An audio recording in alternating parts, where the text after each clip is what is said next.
Ռուսաստանը ուժեղացրել է հարվածները Ուկրաինայի երկաթուղային ենթակառուցվածքի վրա։ Ուկրաինական իշխանությունների տվյալներով միայն մարտի սկզբից արդեն արձանագրվել է 18 հարված երկաթուղու օբյեկտների վրա։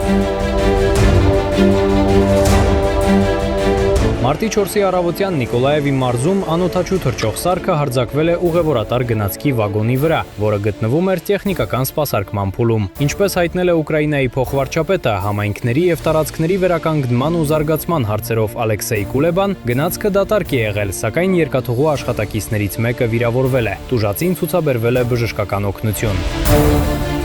Նախորդին ուկրաինական պաշտոնյաների խոսքով ռուսական դրոնը փորձել է հարձակվել Դնեպր-Կովել երթուղով ընթացող ուղևորատար գնացքի վրա։ Երկաթուղայինները կանգնեցրել են գնացքը եւ տարհանել ուղևորներին։ Անօդաչու սարքը ընկել է լոկոմոտիվից մի քանի մետր հեռավորության վրա։ Մարդիկ չեն տուժել։ Ուկրազալիզնիցիա ընկերությունում հայտնել են, որ հարձակումների հիմնական թիրախներից են շարժակազմը եւ երկաթուղային ենթակառուցվածքը։ Ամսվա սկզբից վնասվել է 41 օբյեկտ, այդ թվում շարժակազմի 17 միավոր։ Նշվում է, որ հարվածների համար օգտագործվում են անօդաչու սարքեր եւ FPV դրոններ։